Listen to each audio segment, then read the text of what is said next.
Assalamualaikum warahmatullahi wabarakatuh. Alhamdulillahirabbil alamin. Wassalatu wassalamu ala sayyidina Muhammadin wa ala alihi wa sahbihi ajma'in.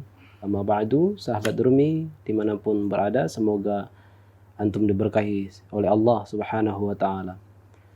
Kita kembali ketemu dalam pembahasan kitab karya seorang ulama besar, Al-Qadhi Abu Syuja' rahimahullahu taala, seorang alim dalam mazhab Syafi'i pada abad pertengahan.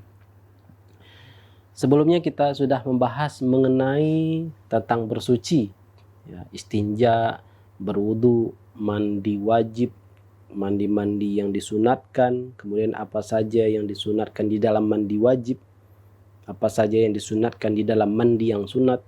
Nah, kalau kita berbicara tentang hikmahnya, apa sih hikmahnya? Sampai banyak pembahasan wudu, apalagi kita menyentuh tentang yang membatalkan wudu itu salah satunya adalah persentuhan laki-laki dan perempuan, suami menyentuh istrinya. Kalau kita membaca apa sih yang Allah mau, kalau kita boleh meraba, sebetulnya Allah itu maha hebat bagaimana caranya si hamba itu memperbarui wudunya.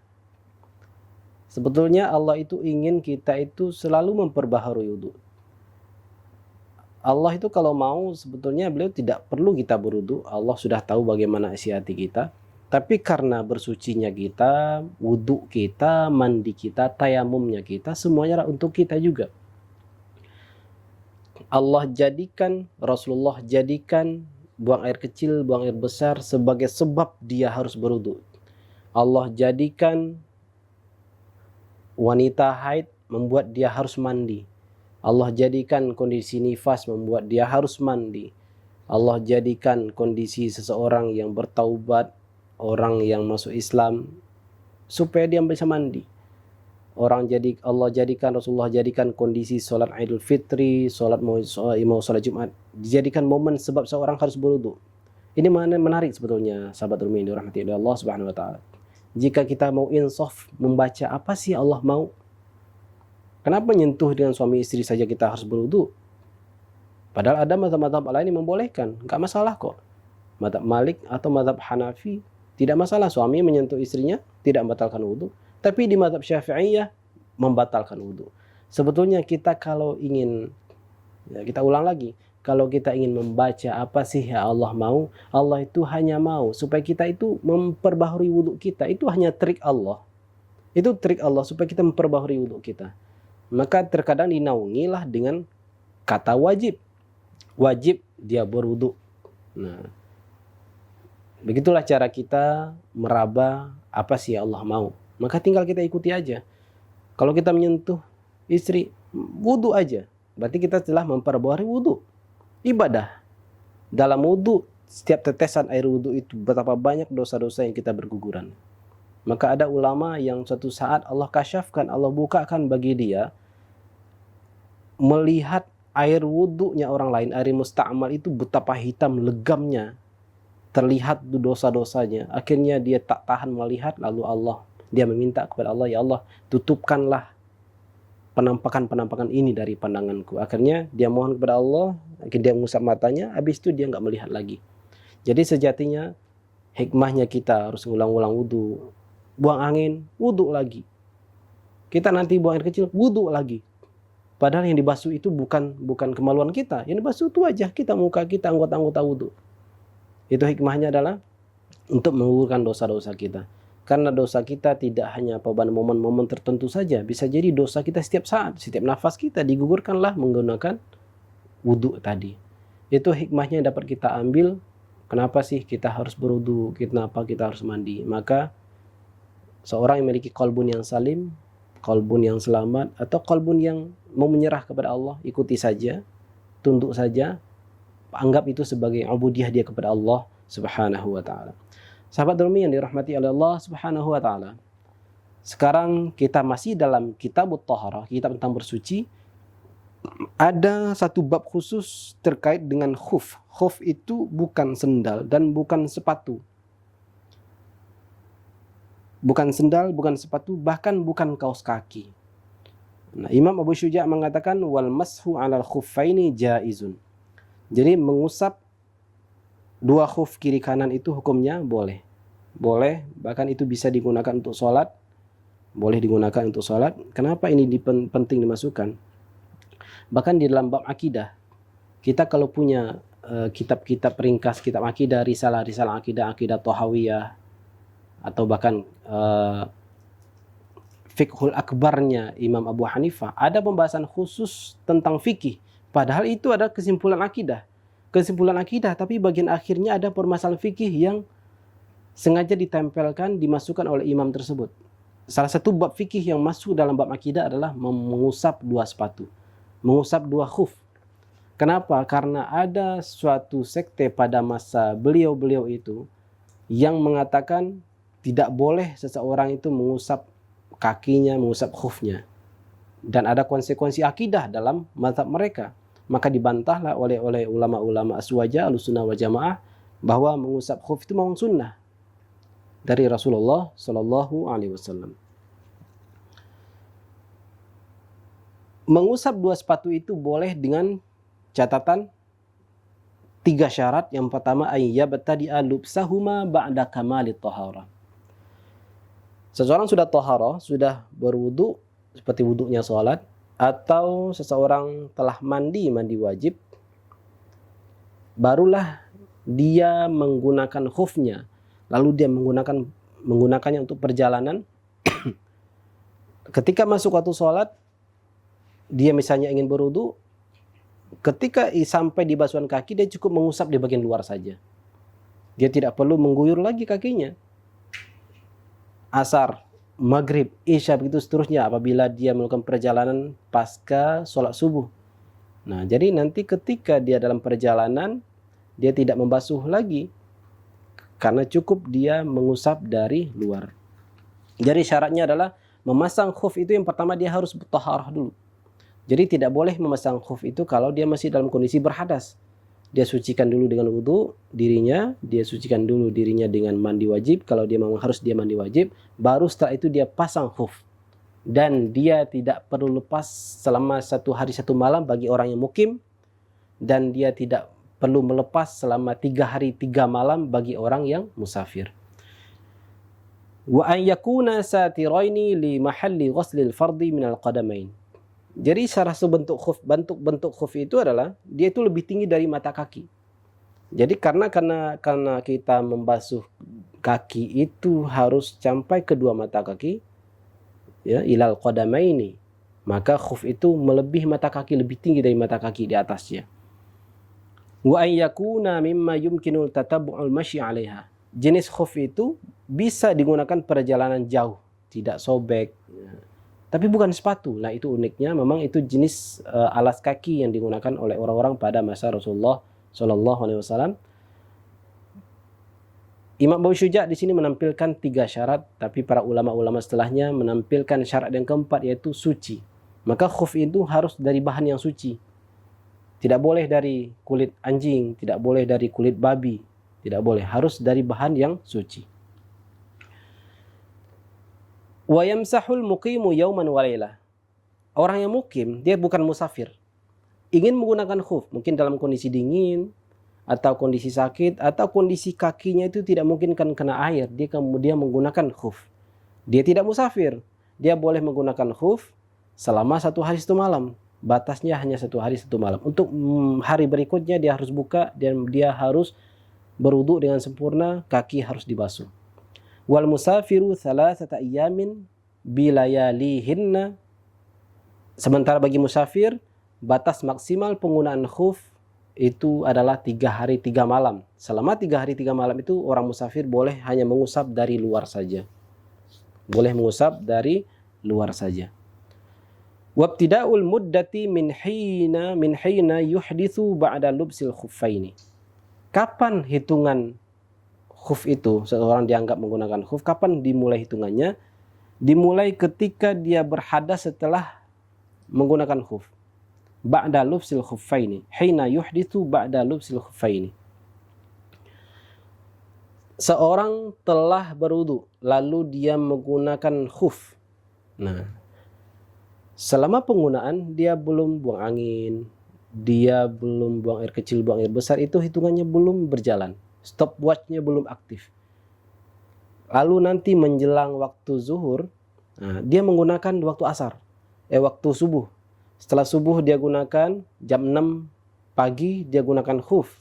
Dia berwudu lalu gunakan khuf. Penggunaan jam 6 pagi itu belum masuk hitungan. Jadi bukan berarti jam 6 besoknya lagi dia harus buka, bukan. Atau jam 6 3 hari berikutnya dia harus buka. Bukan demikian. Penggunaan jam 6 tadi hanya sekedar penggunaan saja. Kapan mulai hitungan stopwatch mundur 1 hari atau stopwatch mundur 3 hari 3 malam? Dimulai ketika dia berhadas pertama kali. Misal, dia gunakan khuf adalah jam 6, terus berjalan waktu akan mau melaksanakan sholat zuhur dan asar jamak misalnya. Dia akan sholat zuhur dan asar jamak jam 2 siang.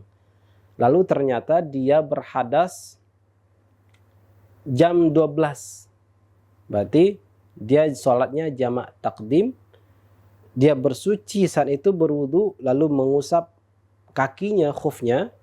Maka saat berhadas pertama itulah hitungan stopwatch 1 hari 1 malam atau 3 hari 3 malam itu mulai dihitung.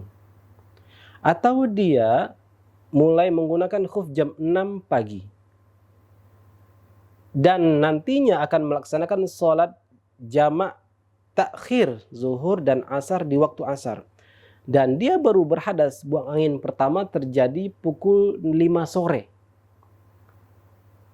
Buang angin pertama terjadi jam 5 sore. Waktu asar masih ada. Atau dia buang air kecil pertama jam 5 sore. Buang air pertama jam 5 sore. Itulah hadas pertama di hari itu. Maka hitungan stopwatch mundur khuf itu dimulai saat dia berhadas itu, bukan jam 6 tadi. Berarti kapankah dia akan menanggalkan khufnya? Ketika dia berhadas jam 5, maka jam 5 24 jam berikutnya khufnya baru dibuka bagi si mukim. Atau jam 6 3 hari 3 malam berikutnya, jam 5 3 hari 3 malam berikutnya bagi seorang musafir. Jadi hitungan mundur stopwatch pengguna khuf adalah dimulai dari hadas pertama, bukan dari jam pertama dia menggunakan. Sahabat Durmi yang dirahmati Allah Subhanahu wa taala, semoga ini bisa dipahami, agak rumit tapi insyaallah mudah dipahami. Wa idza masaha fil hadar thumma safara aw masaha fis safari thumma aqama atamma mashal muqim. Apabila dia mengusap khufnya dalam kondisi tidak musafir, setelah itu barulah dia melakukan safar. Atau setelah itu barulah dia mengusap dalam perjalanan. Tapi dia setelah itu bermukim. Atamma masha mukim. Maka dia dianggap mukim. Maka penggunaan khufnya berlaku 1 hari 1 malam saja. Karena yang dipandang itu dia mukim. Yang dianggap itu mukimnya. Mukim itu adalah orang yang bukan musafir. Wa yabtu mashu bi thalathati asya. Kapankah usapan khuf itu dianggap batal? Yang pertama adalah ketika dia sudah menanggalkan khufnya. Yang kedua, habis waktunya. Kalau bagi mukim adalah 1 hari 1 malam, boleh. Berarti khuf itu tidak hanya bagi orang musafir. Khuf itu juga bisa bagi orang yang mukim. Jika ada hajat, jika ada darurat menggunakan khuf. Wa ma yujibul ghuslah. Apa sajakah yang membuat khuf itu harus ditanggalkan? Batal. Sama seperti hal yang membuat orang wajib mandi. Misalnya dalam kondisi menggunakan khuf, dia kalau perempuan terjadi haid. Kalau bagi laki-laki keluar sperma, tidur, lalu ihtilam mimpi, keluar air maninya. Maka penggunaan khuf itu jadi batal, dia harus tanggalkan, dia harus mandi wajib. Sebaik sahabat Rumi yang dirahmati Allah Subhanahu wa taala, sekarang kita masuk kepada pembahasan tayammum. Tayamum itu adalah salah satu cara kita bersuci dari hadas kecil bahkan hadas besar apabila tidak menemukan air atau ada air tapi ada hajat darurat yang membuat kita harus menggunakan debu dalam bertayamum. Imam Qadhi Abu Syuja' mengatakan wa syaraitu tayammumi khamsatu asya. Ada 5 syarat seseorang itu baru bisa bertayamum. Syarat yang pertama adalah wujudul uzri bisafarin aw maradin. Adanya uzurnya berupa apa? Safar, perjalanan. Perjalanan yang bukan maksiat. Kalau perjalanannya di daerah tersebut, naudzubillah, ada tempat prostitusi, dia melakukan musafir ke daerah itu, maka qasar sholat pun tidak boleh. Tidak berpuasa pun tidak boleh, misalnya dalam bulan Ramadan. Maka safar yang dibolehkan mendapatkan rukhsah keringanan puasa, mendapatkan keringanan untuk tayamum, itu adalah perjalanan yang bukan tujuan maksiat. Jika perjalanan itu perjalanan maksiat, maka dia tidak boleh menggunakan diskon ini, diskon dari Allah, diskon dari Rasulullah Shallallahu Alaihi Wasallam. Jadi adanya uzur disebabkan perjalanan atau sakit. Jadi ada orang-orang yang sakit itu sangat alergi jika menggunakan air, bahkan dilarang oleh ahli medis untuk menggunakan air. Nah, kemudian syarat tayamum berikutnya adalah dukhulu waqtis shalah. Masuk dulu waktu sholatnya, baru tayamumnya sah. Jadi misalnya waktu zuhur jam 12, lalu dia bertayamum jam 11, lalu dia sholat nanti setelah waktu zuhur, maka tayamum tadi tidak dianggap, belum boleh. Beda dengan wudu. Apabila dia sudah berwudu sebelum zuhur, jam 11 dia sudah berwudu, jam 10 dia sudah berwudu, wudu tadi dia gunakan untuk sholat zuhur, itu sah. Tapi kalau tayamum, syaratnya harus masuk dulu waktu sholatnya, baru dia boleh tayamum. Nah, syarat berikutnya adalah wa talabul ma, ada upaya mencari air. Ada upaya mencari air. Syarat berikutnya adalah wasta'adzur isti'malih, ada uzur menggunakan air. Tambah penyakit kah? Atau wa'wazuhu ba'da talab. Kalau dia cari air jauh-jauh, ini bagi wilayah-wilayah yang kondisi geografisnya, kalau dia harus mencari air ke tempat jauh, membuat kondisi fisiknya menjadi tidak baik, kondisi fisiknya menjadi tidak sehat.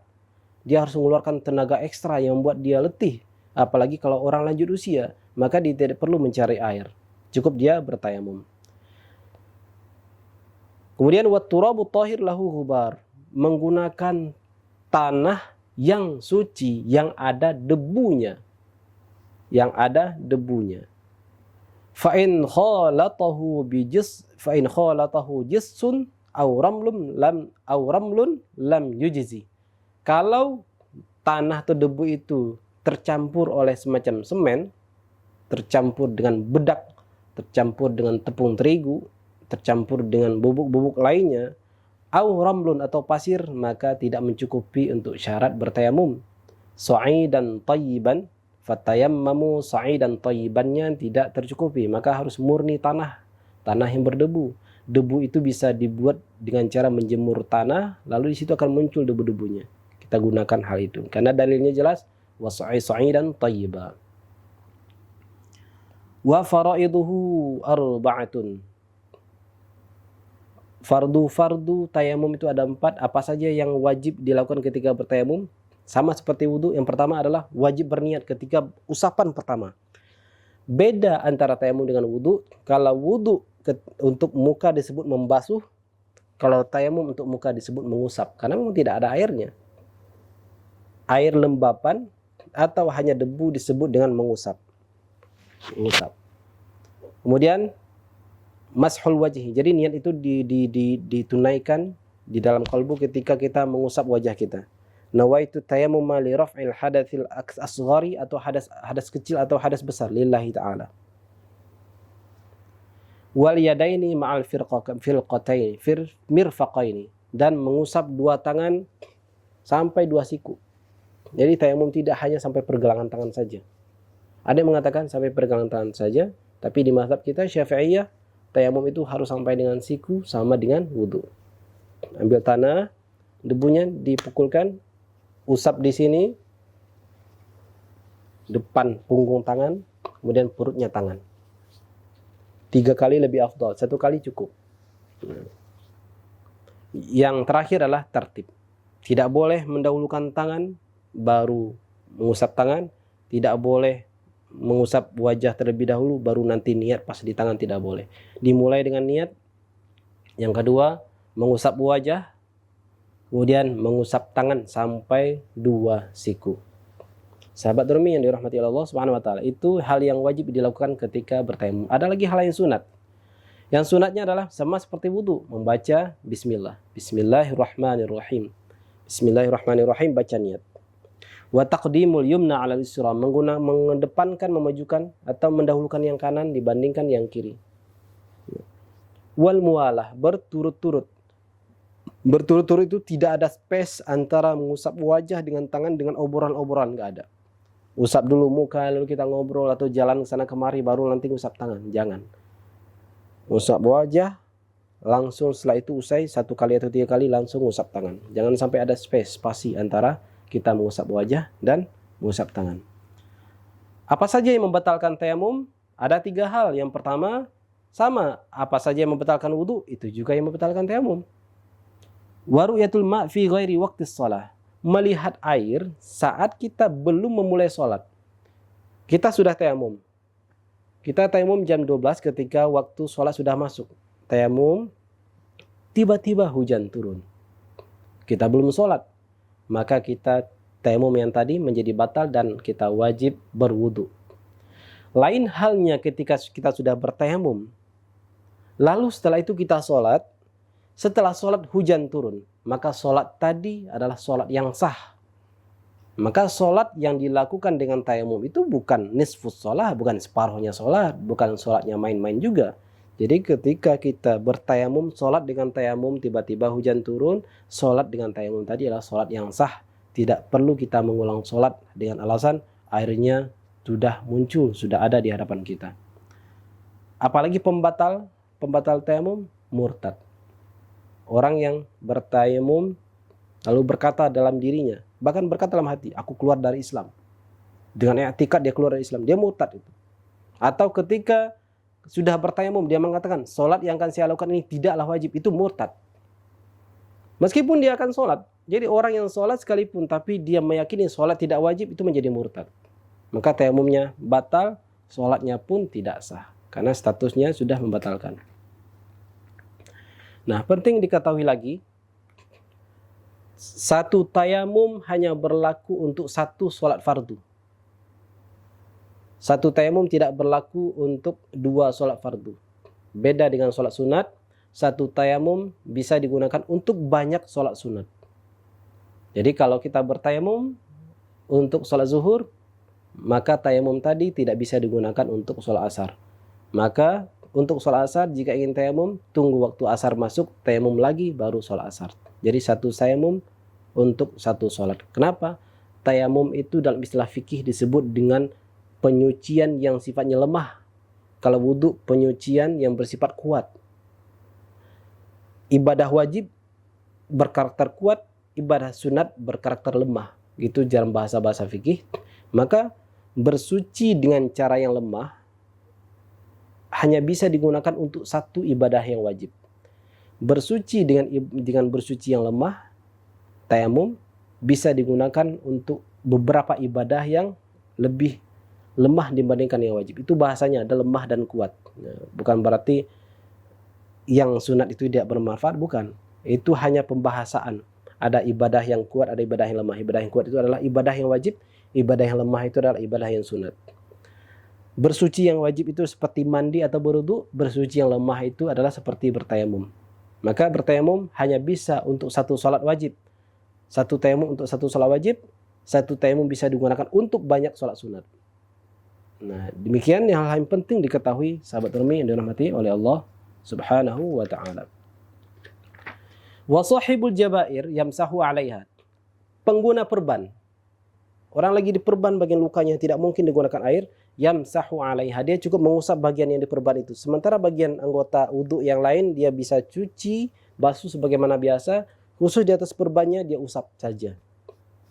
Cukup dia usap.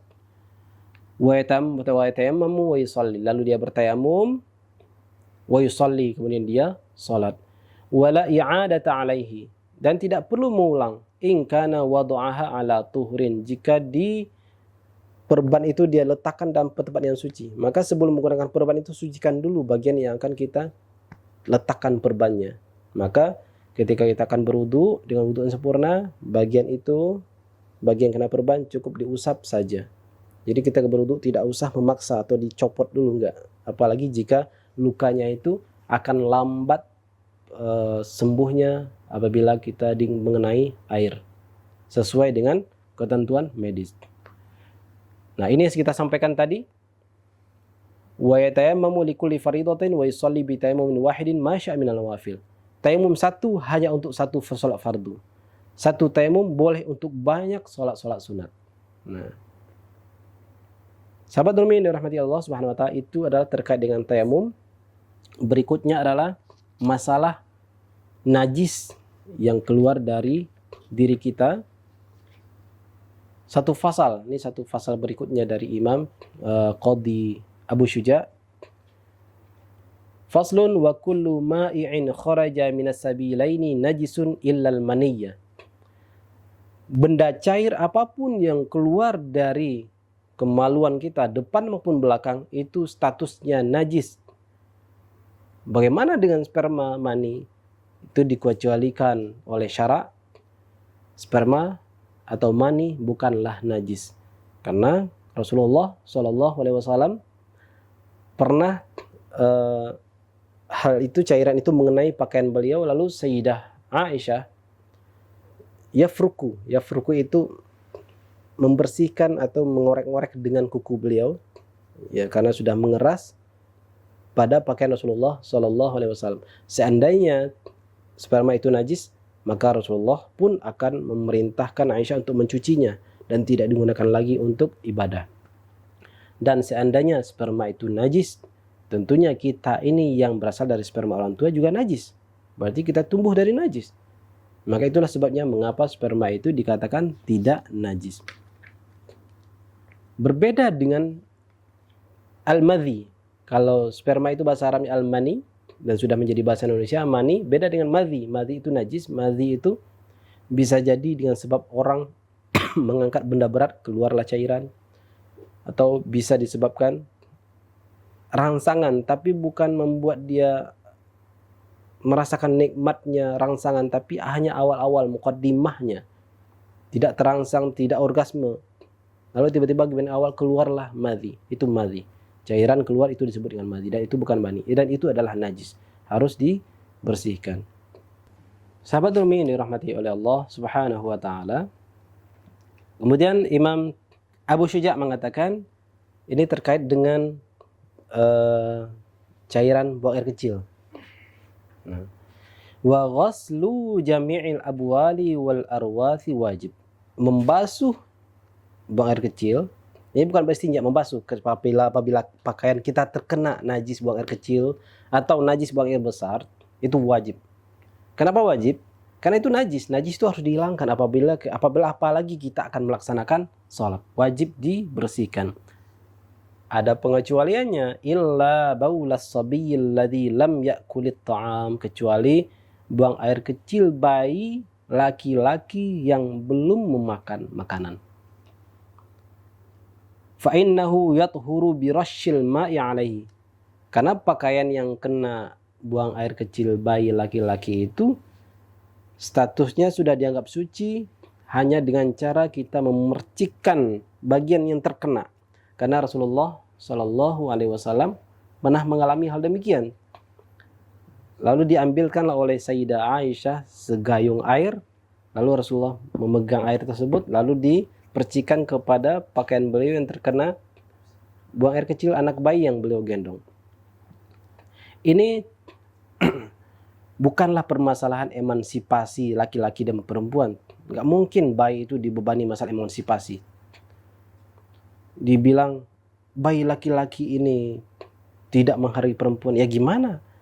Ini mana masalah syariat yang unik, Mas. Kita bisa melihat dari segi medis, kenapa anak perempuan itu kalau buang air kecil, meskipun dia bayi, masih menyusui, belum makan apa-apa, dia tetap dianggap najis dan harus dibersihkan, dibasuh pakaian tersebut. Yang sudah punya anak pasti mengerti. Terkadang bayi laki-laki perempuan pun, bagi perempuan itu terkadang mengeluarkan cairan tertentu di bagian alatnya. Nah, itulah barangkali membuat dikhawatirkan ada najis, percampuran najis dengan buang air kecilnya. Nanti ahli medis, bagi teman-teman Rumi bisa mencek nih di ahli medis, apa itu? Kenapa bayi perempuan itu ketika dia buang air kecil mengenai pakaian kita dianggap bernajis, harus dibersihkan pakaian kita. Sementara laki-laki tidak. Ini tidak ada hubungan sama sekali dengan emansipasi perempuan. Enggak. Ini merendahkan perempuan, enggak ada hubungan dengan itu. Kasihan anak bayi kok dibebani masalah emansipasi. Baru lahir di dunia, yang laki-laki sudah dianggap seperti itu. Wala yu'fa an syai'in minan najasati illa al-yasira minad dam wal qih. Semua najis itu nggak bisa dimaafkan. Yang namanya najis itu harus dihilangkan. Kecuali minad dam al qih, atau jika ada darah kecil atau nanah yang sulit dibersihkan, itu yu'fa, ma'fu anhu, dimaafkan. Apalagi kita sudah berusaha membersihkannya, ya sudah, beres, nggak masalah. Tapi ternyata masih ada, nggak masalah. Wa ma la nafsa lahu sa'ilah, atau jenis hewan-hewan yang tidak memiliki darah yang mengalir. Idza waqa'a fil ina'i wa mata fihi fa innahu la yunajjisu. Apabila hewan itu masuk ke air kita, air wudhu kah, atau bahkan air minum, wa mata fihi, lalu mati di atas air tersebut, fa innahu la yunajjisu, meskipun hanya air segelas, tidak mencapai 2 kula, ketika hewan ini, serangga ini misalnya masuk lalu mati, maka air itu tidak bernajis. Kemudian berikut ini tentang hewan. Imam Qadhi Abu Syuja' mengatakan wal hayawanu kulluhu tahir. Semua hewan itu statusnya suci. Apanya? Bagian luarnya itu suci. Air ludahnya suci, kulitnya suci. Ya. Illal kalba wal khinzira, kecuali anjing dan babi. Itu tidak suci. Wa ma tawallada minhuma, atau yang hewan yang lahir dari keduanya, al kalbu wal khinzir. Misalnya anjing kawin dengan binatang halal, atau babi kawin dengan binatang halal, lalu lahirlah seekor bayi blasteran antar jenis. Wallahu a'lam apakah ini bisa terjadi. Seandainya bisa terjadi, maka anak kawinan antara babi dengan hewan halal, kawinan antara anjing dengan hewan halal atau hewan yang bukan najis, maka anaknya itu sama statusnya, tidak suci. Iza ijtamal halal wal haram ghulibal haram. Jika bertemu yang halal dengan yang haram, maka dimenangkanlah yang haram. Dianggap itu haram. Untuk kehati-hatian. Kemudian wal maitatu kulluha najisah. Semua bangkai statusnya najis. Semua bangkai statusnya najis. Meskipun tadi hewan-hewan yang halal dimakan, hewan yang masa hidupnya tidak dianggap najis, ketika dia mati, maka sudah dianggap bernajis, sudah dianggap najis. Illa samaka wal jarada wal adamiyya, kecuali bangkai ikan, bangkai belalang, dan bangkai manusia. Bangkai manusia itu bukanlah najis, sahabat Rumi dirahmati Allah Subhanahu wa taala. Kalau jijik, barangkali ada orang-orang yang jijik terhadap bangkai manusia. Tapi jijik bukan berarti itu menjadi najis, tidak. Kecuali apabila keluar dari dalam diri manusia itu darah, maka darah itu ada memang najis. Tapi fisiknya, luarnya itu bukanlah najis. Ini penting diketahui bahwa jangan khawatir, apalagi sekarang ini dan kapanpun seandainya ada di antara sahabat-sahabat Rumi yang bertindak, yang bertugas di lapangan untuk penanggulangan bencana, untuk pencarian mayat-mayat yang tertimbun, sempat terpegang kulitnya, itu tidak membuat diri kita bernajis, kecuali yang keluar dari tubuh mereka itu adalah darah. Darah itulah yang menjadi najis, bukan karena dia manusianya. Najisnya itu karena darahnya. Jangankan mayat, kita yang lagi hidup, keluar darah kita, darah itu najis. Nah, ini penting diketahui. Berikutnya Imam Qadhi Abu Syuja' mengatakan wa yughsalul ina'u min wulughil kalbi wal khinziri sab'a marratin ihdahunna biturab. Apabila anjing dan babi menjilat bejana kita, maka wajib dibasuh 7 kali. Basuhan pertama harus disertai dengan tanah. Basuhan pertama disertai dengan tanah. Maka berhati-hati kita seandainya kita dengan yakin bahwa ini bukan permasalahan tidak berhubungan baik satu sama lain dengan muslim dengan non-muslim, bukan. Ada batas tertentu dalam agama kita. Seandainya ada di antara sahabat-sahabat yang berinteraksi dengan teman-teman non-muslim yang bagi mereka itu misalnya memang hobi mengkonsumsi makanan yang haram seperti babi tadi, lalu memasak di sebuah mangkok atau panci.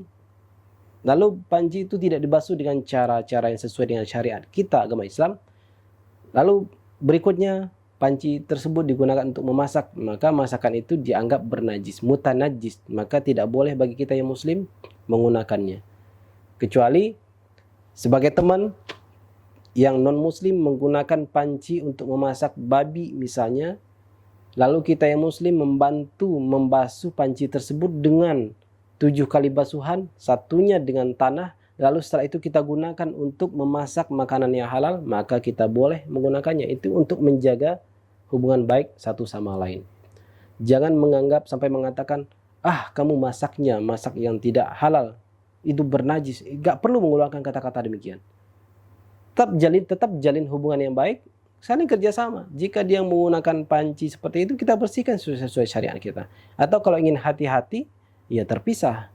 Dia punya panci tersendiri, kita punya panci tersendiri. Ini adalah problem bagi beberapa pelajar-pelajar, mahasiswa-mahasiswa, bahkan di luar negeri pun ternyata kadang tinggal satu rumah, satu asrama dengan teman-teman yang berbeda keyakinan. Nah, ini sering terjadi. Kalau kita berada di komunitas muslim, itu hal biasa. Kita mungkin jarang menemukan hal ini. Tapi kalau terjadi, begitulah cara kita berinteraksi dengan mereka. Wa yuqsalu min sa'iri najasati marratan ta'ti alaihi wa thalathatu afdal. Najis semuanya. Yang penting bukan najis dari anjing dan babi, jelatan anjing dan babi. Najis di luar itu, membasuhnya 1 kali marratan itu sudah cukup. Tapi wa thalathatu afdal, 3 kali itu lebih afdal. Kalau seandainya 1 kali basuhan sudah tertunaikan, sudah bersih, itu sudah cukup. Maka basuhan pertama, kedua, dan ketiga itu menjadi basuhan yang sunat. Wa thalathatu afdal, 3 kali basuhan itu lebih utama. Wa idza takhallalatil khamratu binafsiha tahurat. Nah, ini kembali dengan ini beliau lanjutkan dengan pembahasan tentang khamar. Khamar itu dianggap najis bukan karena bendanya, tapi khamar dianggap najis karena dia memabukkan. Kemudian ketika khamar itu berubah bentuk disebabkan ditahan atau dikubur, dibenamkan di tanah, tiba-tiba berubah menjadi cuka atau cairan-cairan lainnya dan tidak memabukkan lagi, maka status khamar itu berubah menjadi suci. Wa in khullilat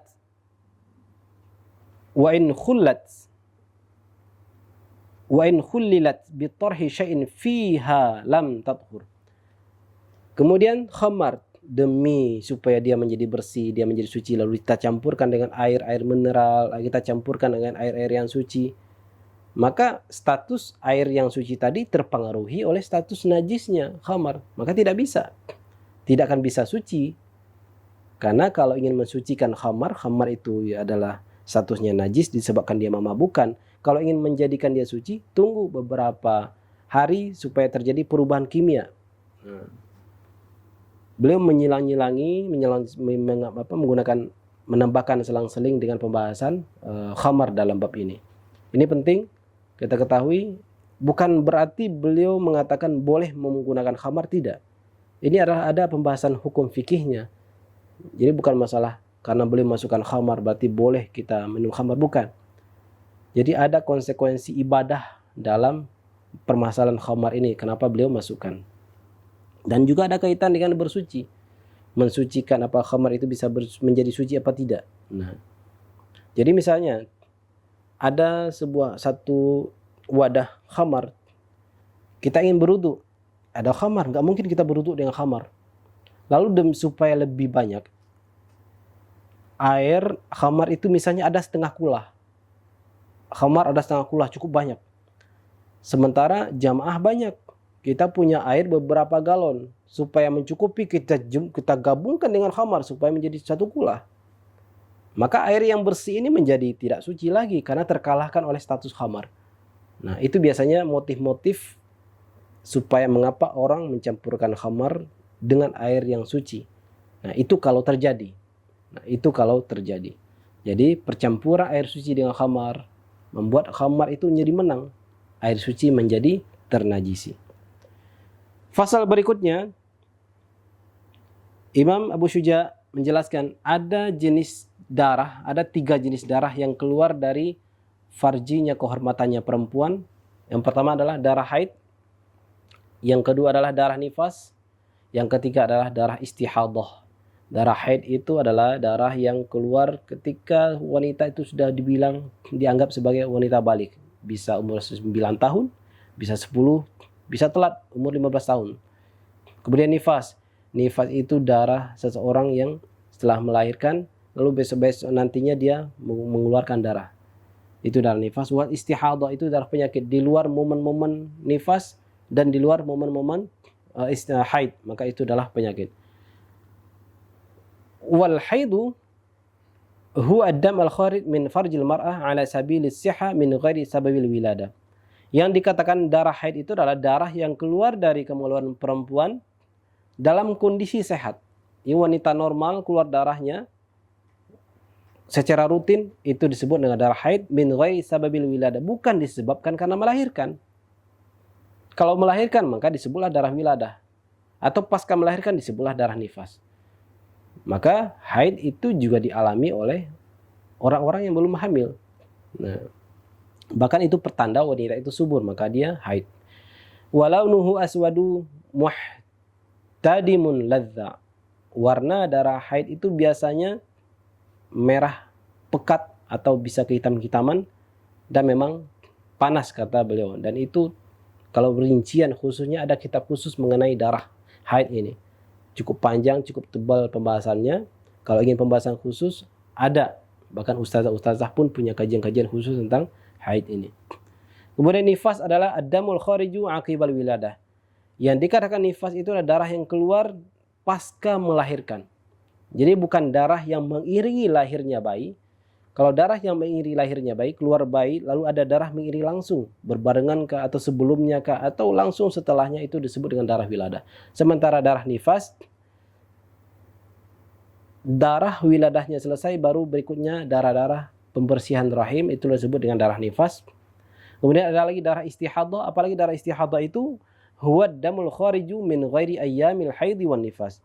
Darah yang keluar di luar hari-hari haid, di luar hari-hari nifas. Dan sekurang-kurangnya haid, kata Imam Qadhi Abu Syuja, yaumun walailah. Sekurang-kurangnya haid itu adalah 1 hari 1 malam. Jadi adalah wanita yang haidnya sehari 1 malam saja. Meskipun ini jarang sekali dan normalnya adalah 7 hari 7 malam. Sekurang-kurangnya 1 hari 1 malam. Dia haid sekarang, besoknya sudah tidak lagi, besoknya pada jam sama sudah tidak lagi, maka dia wajib mandi. Wa aktsaruhu 15 yauman. Paling banyak waktu haid itu adalah 15 hari. Wa ghalibu sittun aw sab'un. Biasanya adalah 6 atau 7 hari. Nah, penting diketahui lagi, ini khusus para wanita dan juga para lelaki pun harus mengerti bab ini bagi istrinya atau saudara-saudari perempuannya atau ponakan-ponakan perempuannya, tante-tantenya, ibunya jika masih haid. 3 kondisi ini bukanlah paketan. Maksud paketan ini adalah misalnya seorang wanita mengalami haid 1 hari 1 malam. Lalu ternyata pada hari yang kedua dia masih haid. Tiba-tiba dia menghukumi ternyata, oh berarti kalau seperti ini haid saya adalah haid dengan paket 7 hari. Gak bisa seperti itu. Dia tetap mewanti-wanti, dia tetap harus berjaga-jaga, jangan-jangan hari kedua itulah hari dia berhenti haid. Jika hari yang ketiga dia masih haid, jangan-jangan hari ketiga itulah dia berhenti haid. Setiap bertambah hari dia masih haid, dia harus menduga atau melihat jangan-jangan hari itulah dia berhenti haidnya. Jadi bukan berarti misalnya seseorang wanita haid biasanya 7 hari atau 6 hari, ternyata pada hari yang ke-8 dia masih haid. Lalu dia memutuskan, oh berarti paket saya adalah paket 15 hari. Gak boleh demikian. Maka tiba-tiba dia memutuskan hari yang ke-9, hari 10, hari 11 dia tidak sholat. Padahal aslinya dia hari ke-8 sudah berhenti haid. Atau aslinya pada hari ke-9 dia sudah berhenti haid. Namun karena dia menganggap ini paketan, dia anggap paketan 15 hari. Maka hari yang ke-10 dia tidak sholat. Hari yang ke-11 dia tidak sholat. 12, 13, hari ke-14 dia tidak sholat. Padahal haidnya sudah berhenti di hari ke-9 misalnya. Maka pilihan 3 jenis waktu ini, 1 hari 1 malam, atau yang biasanya hanya 7 atau 6 hari, atau maksimalnya 15 hari, bukan hari pilihan. Itu adalah hari maksimal, 15 hari. Jadi setiap hari jadikanlah setiap pertambahan hari jadikanlah pertambahan itu sebuah persiapan atau mewanti-wanti, jangan-jangan itulah hari terakhir haid saya. Maka perempuan harus memperhatikan hal ini. Perhatikan hal ini baik-baik. Dia haid hari ke-8, jangan-jangan itulah hari haid saya terakhir. Perhatikan terus. Jangan-jangan dia haidnya hanya 9 hari. Jadi ketika lebih dari 7 hari, lalu tiba-tiba dia ambil paket 15 hari, selama 15 hari dia nggak sholat. Bukan begitu. Maksudnya hari 15 hari itu adalah apabila terjadi keluar darah hari ke-16, hari 17, maka pastikanlah itu adalah darah penyakit atau istihadah dan dia sudah wajib sholat. Nah, jadi maksimal 15 hari itu adalah sebagai ukuran bahwa itu adalah darah haid, bukan darah istihadah, bukan paketan. Nah, ini penting diketahui oleh para orang tua yang memiliki anak perempuan, sampaikan masalah ini. Wa aqallun nifas lahzah. Sekurang-kurangnya lama nifas itu sekejap. Tiba-tiba berhenti, nggak ada lagi nifasnya. Wa aktsaruhu sittuna yauman. Paling banyak harinya nifas itu adalah 60 hari. Dan biasanya wa ghalibuhu arba'una yauman, biasanya adalah 40 hari. Wa aqallu tuhri bainal haidataini 15 yauman wala hadda li aktsarihi. Nah, permasalahan haid tadi, berapa lamakah waktu sucinya perempuan? Sekurang-kurangnya adalah 15 hari. Sekurang-kurangnya 15 hari, wala hadda li aktsarihi, tidak ada batas maksimalnya. Artinya, kalau ternyata haidnya 1 hari 1 malam, berarti masa suci perempuan itu 29 hari. Bisa 28 hari, bisa 27 hari, bisa 26, 25, 24, 23, dan sekurang-kurangnya adalah 15 hari. Nah, wa aqallu zamanin tahidu fil mar'ah 9 sinin. Kapankah perempuan itu dianggap haid?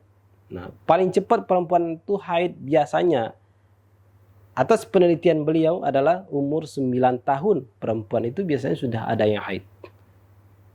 Mungkin biasanya 12 tahun, mungkin biasanya 11 tahun, atau 15 tahun, atau setelah masuk SMP, atau baru tamat SD, baru dia haid. Tapi kata Imam Abu Syuja, bisa jadi perempuan itu haid ketika umur 9 tahun sudah bisa haid. Itu berdasarkan istiqra'. Istiqra' itu adalah penelitian, riset satu sama lain antar para ibu-ibu, perempuan-perempuan, diteliti oleh para imam dahulu. Seperti Imam Syafi'i rahimahullah ta'ala, beliau tidak hanya mengurus dalil, mencari dalil-dalil, membahas, membedah dalil, tidak. Beliau tanya kepada perempuan-perempuan untuk menentukan masalah haid ini. Nah, sahabat Rumin dirahmati oleh Allah subhanahu wa ta'ala, itu adalah permasalahan haid. Kita bahas secara ringkas, untuk panjang lebarnya ada kitab khusus masalah haid ini. Kemudian kita masuk pembahasan tentang hamil. Wa qallul hamli 6 ashhur, sekurang-kurangnya masa hamil itu adalah 6 bulan. Jadi ada wanita hamil itu 6 bulan saja. Ini angka 6 bulan ini penting sekali. Sekiranya terjadi hubungan haram antara laki-laki dan perempuan, lalu tiba-tiba dia menikah, diketahui setelah menikah itu dia hamil, maka anak itu masih bisa dinisbatkan ke ayahnya. Karena pada akhirnya tidak bisa anak-anak yang lahir disebabkan hubungan yang tidak halal itu dia bisa dinisbatkan, dinasabkan kepada ayahnya. Tapi kalau dalam fikih disebutkan, jika umur pernikahan dengan masa melahirkan itu adalah minimal 6 bulan, maka anak itu masih bisa dianggap anak si ayah, si laki-laki. Masih bisa dianggap. Nah, ini lagi-lagi permasalahan ini penting kita ketahui, sahabat Rumin dirahmati oleh Allah subhanahu wa ta'ala, karena ada di antara banyak masyarakat mengatakan bahwa perempuan yang misalnya menikah, tiba-tiba dia melahirkan anak 7 bulan pasca pernikahan, dia langsung menghukumi itu nggak bisa dinasabkan pada ayahnya. Kasihan. Karena di fikih sudah dibahas berapa jaraknya anak itu bisa diakui sebagai anak bagi sang ayah biologisnya. Waqtaruhu arba'u sinin. Bisa jadi wanita hamil itu 4 tahun. Bisa jadi. Ini lagi-lagi hasil penelitian lapangan oleh para ulama. Wa ghalibuhu tis'atu ashhur. Biasanya adalah 9 bulan lebih beberapa hari. 9 bulan lebih beberapa hari. Nah, ini beliau selang-selingi dengan masalah hamil. Berikutnya, beliau membahas tentang kembali masalah haid. Apa sajakah yang haram dilakukan wanita haid, wanita nifas? Ada 8 hal. Yang pertama adalah sholat. Yang kedua, berpuasa tidak boleh dilakukan oleh orang haid dan nifas. Bedanya adalah dia tidak boleh sholat, tapi tidak diwajibkan mengqadha sholatnya. Dia tidak boleh berpuasa, tapi setelah lepas Ramadan, dia harus mengqadha puasanya. Sebagaimana hadis Sayyidah Aisyah, nahnu nu'maru biqada'is shaumi la biqada'is shalah. Kami diperintahkan untuk mengqadha, mengganti puasa di hari lain, tapi tidak dengan sholat. Sholat tidak perlu diqadha. Apalagi yang diharamkan bagi wanita haid nifas, membaca Al-Quran. Wa mashul mushafi wa hamluh. Memegang, menyentuh mushaf dan membawanya. Ini ada pembahasan lebih rinci masalah jika di kitab tafsir bagaimana, jika mengajar bagaimana, jika Al-Quran itu di dalam HP bagaimana. Ini ada pembahasan rinci. Kalau di dalam HP, maka ulama menjelaskan itu boleh. Karena itu adalah HP. Nah, kalau menyentuh bagaimana? La yamassuhu ilal mutahharun. Bagi Syafi'iyah jelas dilarang. La yamassuhu ilal mutahharun. Enggak boleh Al-Quran itu disentuh kecuali orang-orang yang sudah suci. Wa hamluhu, membawanya. Apalagi tidak boleh wadukhulul masjid. Inni la uhillul masjida li haidin wala junubin, kata Rasulullah. Aku tidak halalkan masjid bagi orang yang haid dan juga bagi orang yang junub. Lagi-lagi ini bukanlah permasalahan emansipasi. Kenapa si wanita dilarang masuk masjid kayak merendahkan perempuan aja? Kita jawab, laki-laki pun sama demikian. Laki-laki pun berjunub. Aku tidak halalkan masjid ini bagi orang yang haid dan bagi orang yang junub. Junub tidak hanya dialami laki-laki, perempuan pun laki-laki pun junub.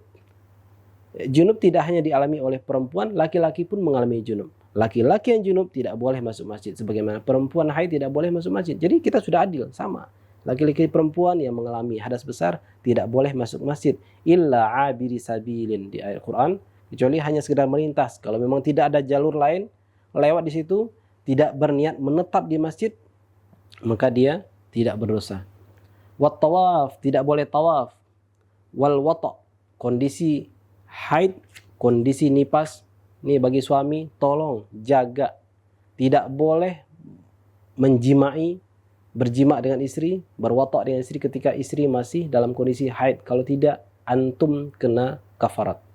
Ada denda yang harus dibayarkan. Wal istimta'u bima baina surrah wa rukbah. Enggak boleh bermain-main dengan istri, bermain-main antara pusar dan lututnya. Jika dikhawatirkan dengan bermain-main itu malah terjadi hubungan. Meskipun hanya sekedar itu enggak masalah. Tapi jarang yang kuat. Maka dia langsung sikat itu istrinya lagi haid. Istri pun takut pasrah. Padahal istri berhak mencegah sang suami. Enggak boleh. Dia tidak mau. Dia melarang suami untuk ketika suaminya datang untuk berhubungan dengan dia pada si istri lagi haid. Si istri berhak melarang. Itu bukan bab taat lagi pada suami. Justru dia harus menolak itu. Itulah bentuk ketaatan dia kepada Allah. La ta'ata li khalqin fi ma'siyatir Rabb. Tidak boleh taat kepada makhluk untuk bermaksiat kepada Allah Subhanahu wa ta'ala. Kemudian apa saja yang diharamkan bagi orang junub? Ada 5 hal. Yang pertama, hal haram bagi orang junub itu sholat sampai dia berhenti dia bersucikan dirinya dari status junubnya. Wa qiraatul Quran, membaca Al-Quran tidak boleh bagi orang yang junub. Wa mashul mushaf wa hamluh, menyentuh mushaf dan membawanya. Wa tawaf, bagi orang tawaf, orang junub tidak boleh tawaf. Hati-hati orang umrah, orang lagi umrah, orang lagi haji di hotel, berhubungan suami istri, lupa mandi, tiba-tiba dia semangat tawaf, dia masuk ke Masjidil Haram, tidak boleh. Wal lubthu fil masjid, menetap di masjid, duduk di masjid itu tidak boleh. Kalau sempat melakukan, segeralah bertaubat dan perbanyak sedekah. Wa atbi'is sayyi'atal hasanata tamhuha. Ikutilah keburukan-keburukan, kejelekan-kejelekan, dosa-dosa dengan kebaikan, insya Allah akan menghapus keburukan tersebut. Tentunya harus dimulai dengan taubat.